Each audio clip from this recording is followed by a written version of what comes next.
Welcome to Getting Real with John Natale, your host today for episode 25. I cannot believe we've hit 25 episodes here of Getting Real, and I have a great one for you today. It is the most important personality trait you can have. It's one of the most important skills you can develop if you are to be successful and if you are to be happy as a real estate professional. And before we dive in today, I just want to take the opportunity to thank you for listening to this podcast. Whether you can like it, subscribe to us, share it in your Instagram, share it on social media. This podcast is my attempt to reach as many people as possible with the message of you can make it in this industry, you can survive and thrive in 2024 in real estate. It isn't easy, but you can do it. I am here offering everything I have from the last 16 years of being in real estate and putting it out there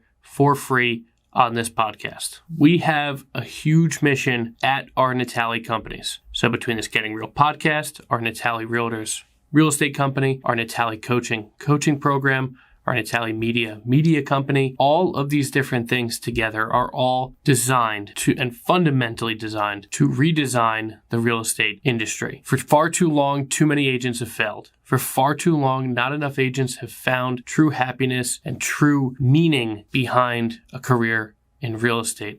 And we're looking to change that because it can. So again, any support you give us and this podcast by sharing it, by liking, commenting, doing what you can is so damn greatly appreciated, and I appreciate you. If you are an agent here in New Jersey looking to grow your business, we have a very good company here for you. If you want to discuss it, all you have to do is find in the link below a link to set up a meeting with me about joining our family here at Natale Realtors. And if you're an agent across the country looking to grow your business and grow your life, we have an unbelievable coaching organization now. I built this out in October of 23. We have 25 agents across the country already in our Natale family, and we are growing together. The synergy of our group, the people I am coaching, everything has been top notch.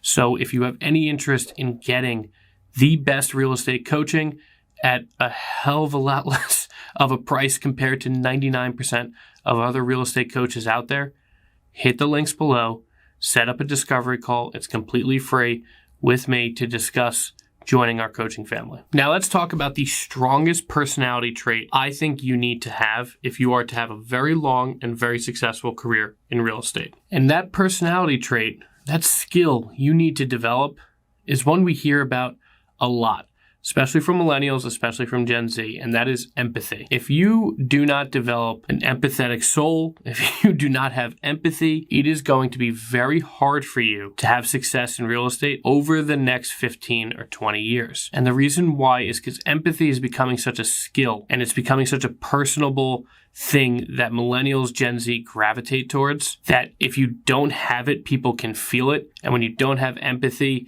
people really do not resonate with your message. And empathy's definition is real simple. It is the ability to understand and share the feelings with another person. So that doesn't mean being sympathetic and saying, oh, boo-hoo, I'm so sorry for your situation. Oh, I'm so sad for you. Empathy is sitting down and almost being like, I picture it as being like shoulder to shoulder with someone, and really, even if you haven't been through what they've been through or they're going through, able to understand and be like, damn, that's tough. And not in a sympathetic way you feel bad for them. It's just understanding what they are going through. And here's why it is so damn important in real estate. If you don't have empathy, I think you come off as an agent in so many different ways as a person that's very hard to deal with. And when you're a person that's hard to deal with, no matter where you don't have empathy, so even if you have empathy with your clients, but then you don't have empathy with the agents you work with, it's going to be harder as your career goes on to get deals done because agents don't like doing business with you. And vice versa, if you're so empathetic to other agents because you understand their scenario and the struggles they're going through, and then you're not empathetic with clients are not going to resonate with you either. And that ability to kind of just sit there and in your headspace be able to put yourself in someone else's shoes and really understand what they're going through helps you so much as an agent. And the reason it helps you as an agent is because it, one, creates a hell of a lot of connection with your client, the other agents you're working with, the mortgage company you're working with, the title rep you're working with, everybody else that's in the transaction. It makes your message resonate when you're empathetic to whatever they have going on.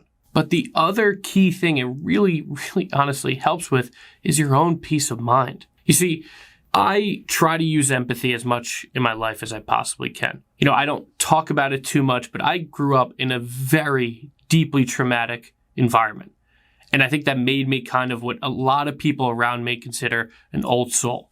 I am definitely a pretty introverted person when you meet me in person. But I also kind of sit back and observe a lot. And I think a lot of that is tied to the childhood I did have. However, it's not to say that you can't just develop empathy over your lifetime. Because when you're able to sit back and watch and look at things, I think it comes to you more naturally. But when you have empathy and for your own peace of mind, you're able to sit out and say, like, you know what? That person who just cut me off, rather than saying, F them or, what an a-hole and all these different things and yell and scream and get yourself upset. I try to put myself and say, you know what? Maybe they're just rushing to something. Maybe they've got a phone call that's, a grandparent or parent just fell and they're rushing to help them. Or, their wife is pregnant. She's about to have a baby. I understand that may sound a little crazy to you, but the reaction that most people have when someone cuts them off or someone's driving really aggressively behind them and then cuts them around them, all that stuff, I am in New Jersey, so welcome to New Jersey. That happens a lot. The natural reaction is to get angry yourself.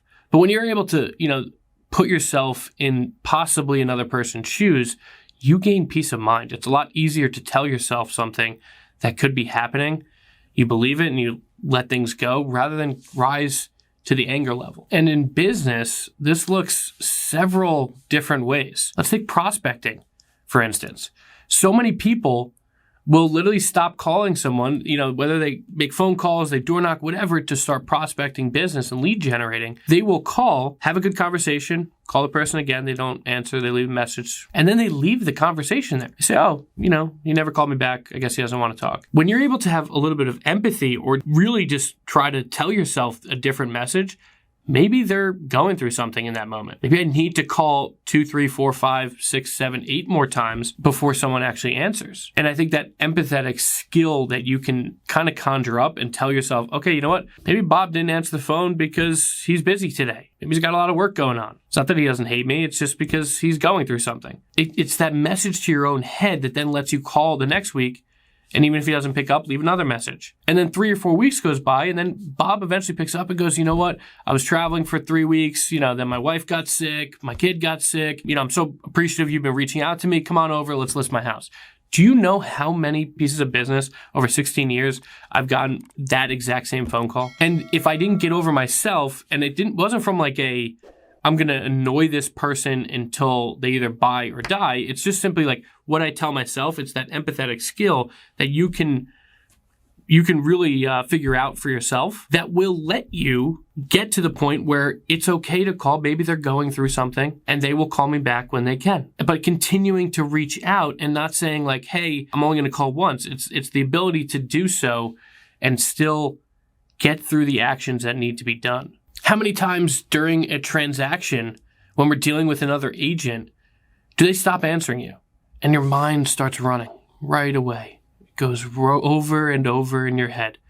Oh, they're screwing me over. They're getting another offer. They're getting something else is happening. They're about to screw us over. Oh, man. And you start elevating your emotions. And then maybe you report back to your client. Hey, I've been reaching out to Stacy over and over. She hasn't reached back out to me. And I don't know what to tell you. That's just what the situation is. And I get it. That might be the natural thing to do. And you're starting to get yourself angry. You're calling your broker to get involved. Like, why isn't she answering? I always, same exact thing, is I literally just come from empathy. I say, hey, you know what? What if Stacy's going through something? She's not screwing us over. Because again, it's all about our peace of mind too. It's not just about, fighting for our clients or something like that. It's about our peace of mind. And that's why this is an important skill to develop. And I'm able to say, you know what? Maybe Stacy, I know she has young kids. Maybe something happened with one of her kids. I'll reach back out later, maybe in a different method. So if I called her, maybe I'll text her. Maybe I'll send an email. Hey, hope everything's okay. Reach back out to me because my client is a little bit concerned. That's a lot better than calling someone over and over, nonstop, getting a broker involved, taking things to a level in which they don't need to. But I think it's that empathetic skill that you can come up with and you can really build inside yourself of putting yourself in someone else's shoes for a minute and understand that it's not the world always out to get you. And this happens with clients too. Let's be realistic. Sometimes you send them a document to e-sign, and the last time they put an offer in, it was signed right away. But this time, oh man, it's been 30 minutes, they haven't signed yet. And you're freaking out. You're really starting to freak out. So now when you have developed the empathetic skill, you're able to then say, you know what, maybe they got caught into a meeting. And again, this is for your peace of mind as well as make you a better real estate professional, because no one likes to work with people who are super tense. People like to work with people who are aggressive, but also calm. They know how to get the job done, but they also know how to say, like, the world is going to be okay. That's the type of people, especially if you want to have like a happy career, that's the type of people enjoy working with. And that's the type of person, if you want to have a sustainable career in real estate, you need to be, or else you're going to get burnt out. If you're literally holding like every single deal to the highest level of like, this has to happen or my life is going to be miserable, yeah, that might work for 5-7 years, but you're not going to be in real estate for 15. You're not going to really bear the fruits of all the greatness that this career has to offer you. And I know this is depending on your age, like this might sound like a very fluffy type of message today. However, this skill is so damn important because everyone around you feels it.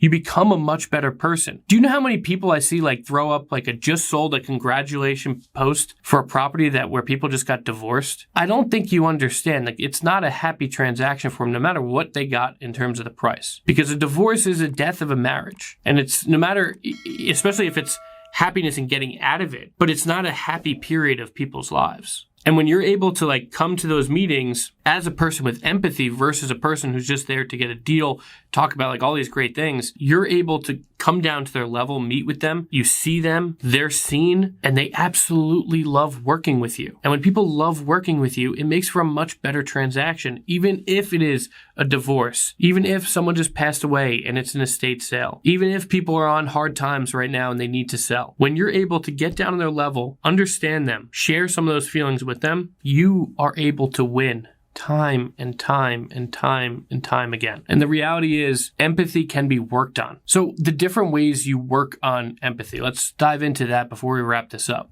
There are 3 main ways to kind of practice or develop empathy. And number 1, I think is the most important. And it's something, to be honest, I've struggled with in my life, but I've really tried to improve on with every conversation. Honestly, every conversation, no matter who it's with, try to improve this skill with. And that's active listening. Active listening is not thinking about what you are going to say in response to someone before they finish talking. And I know, and I'm a human being who's done it myself, we're already spinning. Once people start talking, we're already spinning like, oh, this is going to be a good response. This is going to be awesome. This is, I'm going to say this, or I'm going to prove my point here. No matter what it is, active listening is literally in the moment being able to listen truly to what they're saying, how they're saying it. There's always a brief pause after they stop talking, and that so you can collect your thoughts and then you speak. And if you're not able to like really have an answer right in that moment, the go-to thing is, I'm still processing what you just said. Just give me a couple seconds to think about what you just said. And when you're actively listening to someone, so when you're making eye contact, your facial expressions should change with what they talk about. If they say something sad, you shouldn't be laughing or you shouldn't be smiling. When you're actively listening, you are literally feeling the conversation with someone. And people can feel that. And that skill of active listening is one of the most important parts of developing empathy. So I challenge you to, in your next conversation, to fully be, whether it's with your spouse, whether it's with your kid, whether it's with a parent, whether it's with a client, whether it's with someone in your office, truly just stop trying to come up with the next piece of what you're going to say and fully listen to what they are saying. The next really important thing, the second of 3 things to do to develop some empathy, is to really just practice perspective taking. And what I mean by that is to take different perspectives, like actually sit down and think about the emotions that would be running through my head if I lived in this house for 30 years, and now I literally had a family walk in and be like, I'm going to gut this entire thing because it's horrendous. Like, try to put yourself in the shoes of what a seller who might be older and has been in a house for a long time. Put yourself in the shoes of how goddamn hard it is to be a first-time buyer. Look at what mortgage payments are these days. Look at the amount down people need. When you actually look at it, it's not that you're not giving advice to those people or telling them not to buy, but be empathetic that, like, if they make and take home $12,000 a month, their mortgage payment still might be half of that. And that's a shit ton of money. So be empathetic when they're like asking questions. Don't lose your patience with them. Take their perspective. And it's easy to say, like, okay, I had it hard when I was young, so you should have it hard too. Or I had it hard when I was young, so this isn't that bad. I worked hard to buy my first house. You could work hard to work your... That's not empathy. Empathy is saying, I understand where you're at right now. I understand it is a really expensive thing to do right now in your life. It was,